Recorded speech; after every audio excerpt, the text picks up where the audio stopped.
जब 1998 में मैंने कॉलेज पास किया और अपने पिता को डिग्री दी तो मैं बहुत खुश था। मैंने उनसे कहा, मैं आपको डिग्री गिफ्ट कर रहा हूँ, आप भी मुझे कुछ रिटर्न गिफ्ट करिए। वो मुस्कुराए, उन्होंने मुझे एक फाइल दी। मैंने पूछा, ये क्या है? तो वो बोले, हम पर 3 लाख का कर्ज है जो तुझे चुकाना है और मेरी तरफ से तुझे यही तोहफा है। तब मैं 20 साल का था। शुरू में ही समझ में आ गया कि बेटा, जिंदगी आसान होने वाली नहीं है। उसके ठीक 7 साल के बाद यानी 2005 में मैं अपने परिवार का पहला करोड़पति हो चुका था।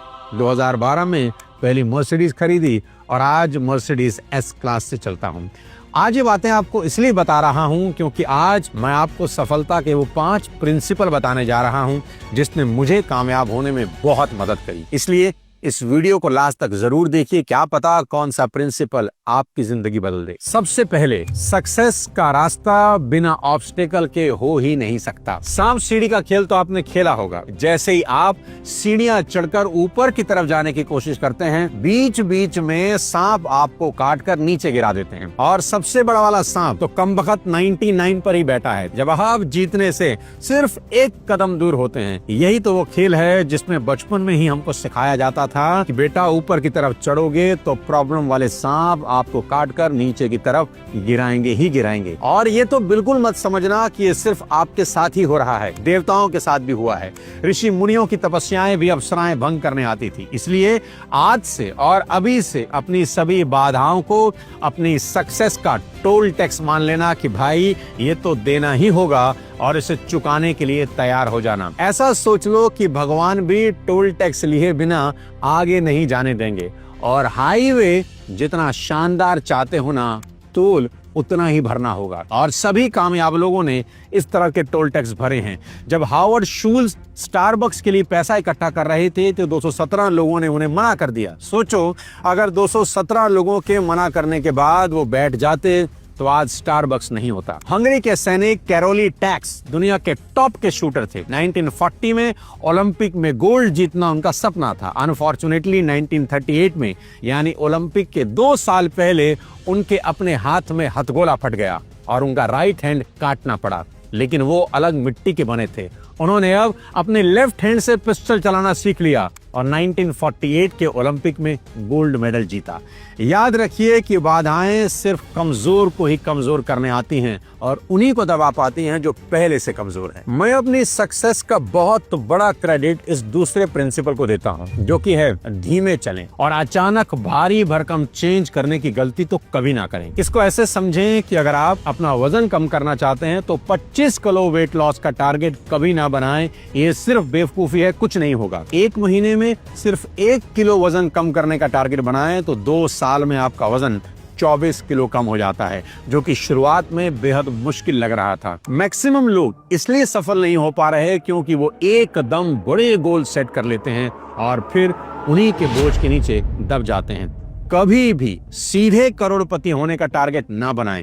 अगर आपकी उम्र 15 से 25 के बीच है तो पहले 5 लाख कमाने का छोटा टारगेट बनाएं। सोचें कि ऐसा क्या कर सकता हूं कि अगले कुछ महीनों में 5 लाख का बैंक बैलेंस बन जाए। और अगर आपकी उम्र 25 से 45 के बीच है और आप ऑलरेडी कुछ कर रहे हैं तो आप ये सोचें कि पार्ट टाइम में क्या क्या कर सकता हूं ताकि अपनी मेन इनकम के अलावा हर महीने कोई 25 से 30 हजार रुपए अलग से कमा सकूं। याद रखें कि छोटे छोटे स्टेप जिंदगी में बड़ा बदलाव लाते हैं। दशरथ मांझी इसकी मिसाल हैं। वो एक एक पत्थर तोड़ते तोड़ते एक दिन पहाड़ तोड़ गए। और ये ठीक ऐसा है कि जब आप पहले दिन जिम जाते हैं तो पहले कम वजन से ही शुरुआत होती है। धीरे धीरे ताकत और टाइम के हिसाब से वजन बढ़ाया जाता है। इसलिए धीमे चलें और अचानक से बड़ा बदलाव करने की गलती कभी ना करें। आपको यहाँ ये समझना भी बहुत जरूरी है कि सभी गोल्स खुद के लिए नहीं होते। कुछ गोल्स अपने परिवार के लिए भी लिए जाते हैं। उसमें सबसे ऊपर आता है इंश्योरेंस। वो आपको जरूर करवाना चाहिए दोस्त, ताकि आपके बाद आपकी फैमिली सिक्योर हो सके। और उसमें भी सबसे ऑथेंटिक टर्म इंश्योरेंस। दोस्त, आपको आज से ही कैजुअल अप्रोच छोड़नी होगी। जिम रॉन कहा करते थे, don't take the casual approach to life, casualness always leads to casualties. अपनों का फ्यूचर सेव करने के लिए जरूर लेना चाहिए ताकि आने वाले कल की अनसर्टेनिटी में भी हमारी फैमिली का फ्यूचर सेफ और सिक्योर रह सके। और हम अगर कल ना भी रहें तो भी फैमिली के किसी मेंबर को किसी के आगे हाथ ना फैलाना पड़े। टर्म इंश्योरेंस इंश्योरेंस का प्योरेस्ट फॉर्म होता है। जिसमें मात्र 600-700 रुपए महीने के प्रीमियम में आपको आपकी फैमिली के लिए करोड़ तक का कवर मिल जाता है। और इसे जितने कम एज में लिया जाए, आपका प्रीमियम उतने में ही लाइफ टाइम के लिए लॉक हो जाता है। अगर आप इसको ऑनलाइन लेते हैं तो आपको 15% तक का डिस्काउंट भी मिलता है। इसलिए आज ही अपनी फैमिली का फ्यूचर सेव करें। लिंक आपको नीचे डिस्क्रिप्शन में दे दूंगा। अब बताता हूं सफलता का तीसरा प्रिंसिपल, जो कि मेरी नजर में शायद सबसे ज्यादा इंपॉर्टेंट है। अपने आसपास के माहौल का बहुत बारीक ध्यान रखें, क्योंकि आपके आसपास का माहौल आपकी जिंदगी की दिशा और दशा दोनों बदल सकता है। अगर आप न्यूरो साइंटिस्ट की माने तो हमारे दिमाग में मिरर न्यूरॉन होते हैं, जिसके कारण हम दूसरों की देखा देखी नकल करने लग जाते हैं और एक दिन ठीक वैसे ही हो जाते हैं जैसे हमारी सराउंडिंग होती है। इसलिए आपको अपने आसपास के माहौल को बेहद शानदार करना होगा। जैसे अगर आप डाइटिंग करना चाहते हैं और आपके फ्रिज में cold drink, cake, junk food, chips, sweets ये सब भरे हों, तो आपके सक्सेस की गारंटी बेहद कम हो जाती है, क्योंकि आपके आसपास का माहौल डाइटिंग के हिसाब से सूटेबल नहीं है। आप तो सबसे पहले अपने आसपास के माहौल को बदलना होगा, फ्रिज में रखी चीजों को बदलना होगा, ग्रीन वेजिटेबल और फ्रूट रखने होंगे। अपने आसपास ऐसा माहौल बनाना होगा जो आपके गोल तक पहुंचने में आपकी हेल्प करे। सराउंडिंग चेंज होते ही रिजल्ट चेंज होने लग जाता है। मैंने ये पर्सनली नोट किया है, जब मैं घर पर रहकर अपने ऑफिस का कोई काम करता हूं तो वो प्रोडक्टिविटी नहीं आती जो मुझे मेरे ऑफिस में बैठकर आती है। ऑफिस जाते ही जैसे दिमाग की बत्ती जल जाती है और सब याद आने लगता है, ये भी करना है, वो भी करना है, और घर पर लगता है कोई काम ही नहीं है। आपकी सराउंडिंग आपके दिमाग को बहुत इंपैक्ट करती है। मेरी बात नोट कर लें, अगर आपको मैराथन दौड़ना है तो उनके साथ प्रैक्टिस बिल्कुल ना करें जो 100 मीटर दौड़ रहे हैं, बल्कि उनके साथ प्रैक्टिस करें जो मैराथन ही दौड़ रहे हैं। कहते हैं ना, अगर जीवन में बाज की तरह आसमान छूना चाहते हैं तो मुर्गों का साथ छोड़ना होगा। अपने आसपास का माहौल बेहतर कीजिए, आपका जीवन धीरे धीरे बेहतर होने लगेगा। अब बताता हूँ सफलता का चौथा और बेहद खास प्रिंसिपल, वो है किसी भी काम को करने की आपकी इच्छा। शुरुआत में ही मुझे समझ में आने लग गया था कि जबरदस्ती किया गया कोई भी काम आपको अमीर नहीं बना सकता।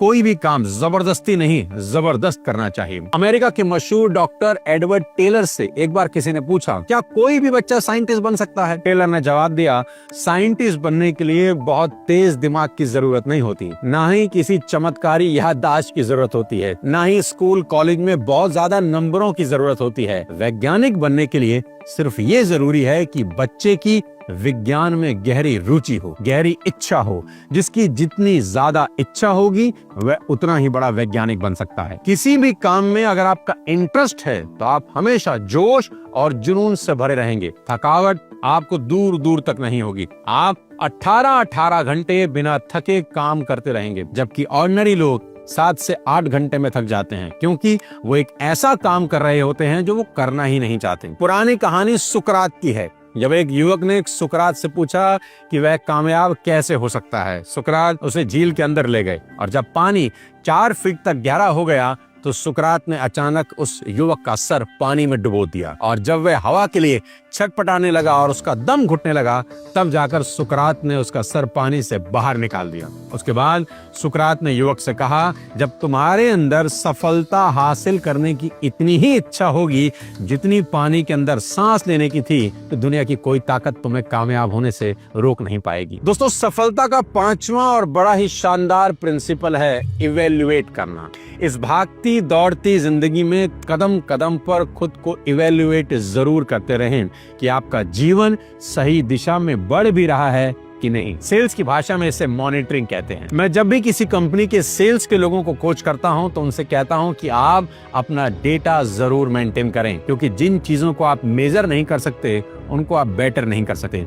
मेरी ये बात समझाने से एक बार एक सेल्स ऑर्गेनाइजेशन ने जब अपने सभी सेल्समैन का डेटा मॉनिटर किया तो पता चला क्योंकि सेल्स प्रोफेशनल का 75% बिजनेस किसी भी प्रोस्पेक्ट से 5 बार मिलने के बाद होता है। यानी जब तक वो अपने क्लाइंट से 5 बार न मिलने, सेल्स मैच्योर नहीं होती। पर उनके मैक्सिमम सेल्स पीपल प्रोस्पेक्ट से 5 बार मिलने से पहले ही हार मान रहे थे। तो उनको समझ ही आया कि हमारे लोगों को उनके प्रोस्पेक्ट से कम 5 बार मिलना ही चाहिए ताकि सेल्स कन्वर्जन बढ़ सके। लेकिन क्या बिना डेटा मेंटेन किए इस बात को समझा जा सकता है? कभी नहीं। देखो दोस्त, कोई भी डॉक्टर आपका ट्रीटमेंट करने से पहले आपकी ब्लड टेस्ट रिपोर्ट देखता है। उसमें क्या देखता है? डेटा ही देखता है कि आपका ब्लड शुगर लेवल कितना है, पॉइंट कितने हैं, आपका हीमोग्लोबिन कितना है, यूरिक एसिड कितना है। बिना डेटा देखे उसको कैसे पता चलेगा कि शरीर के अंदर क्या चल रहा है? डेटा ही डॉक्टर को बताएगा कि एक पेशेंट का इलाज कैसे करना है। उसी के हिसाब से वो मेडिसिन देगा और फिर ये भी कहेगा कि 1 महीने के बाद दोबारा ब्लड टेस्ट रिपोर्ट लेकर आना, तभी पता चलेगा कि मेडिसिन असर कर रही है या नहीं। फिर से डेटा ही देखेगा। आपको भी हफ्ते में एक बार अपनी ही मॉनिटरिंग करनी चाहिए कि आपका रोज का टाइम किन किन एक्टिविटी में खर्च हो रहा है, प्रोडक्टिव टाइम कितना है, अनप्रोडक्टिव कितना है। जब आपका डेटा आपके सामने होगा तो आप उसमें अपने हिसाब से सुधार कर सकते हैं। याद रखना, डेटा एनालिसिस आपको जागरूक और एक इंटेलिजेंट इंसान बना देता है। दोस्तों, इन 5 प्रिंसिपल ने मुझे मेरी जिंदगी में कामयाब होने में बहुत मदद करी। आप भी इन्हें अपने जीवन में लागू करके बेहद सफल हो सकते हैं। कौन सा प्रिंसिपल आपको सबसे अच्छा लगा उससे कमेंट करके जरूर बताएं और इस वीडियो को कम से कम 5 लोगों को शेयर कर दें जिनको आप कामयाब होते देखना चाहते हैं। अगले किसी और शानदार वीडियो के साथ जल्द आपसे मुलाकात करता हूं। तब तक अपने स्वास्थ्य का ध्यान रखें और टर्म इंश्योरेंस जरूर करवाएं। जय हिंद।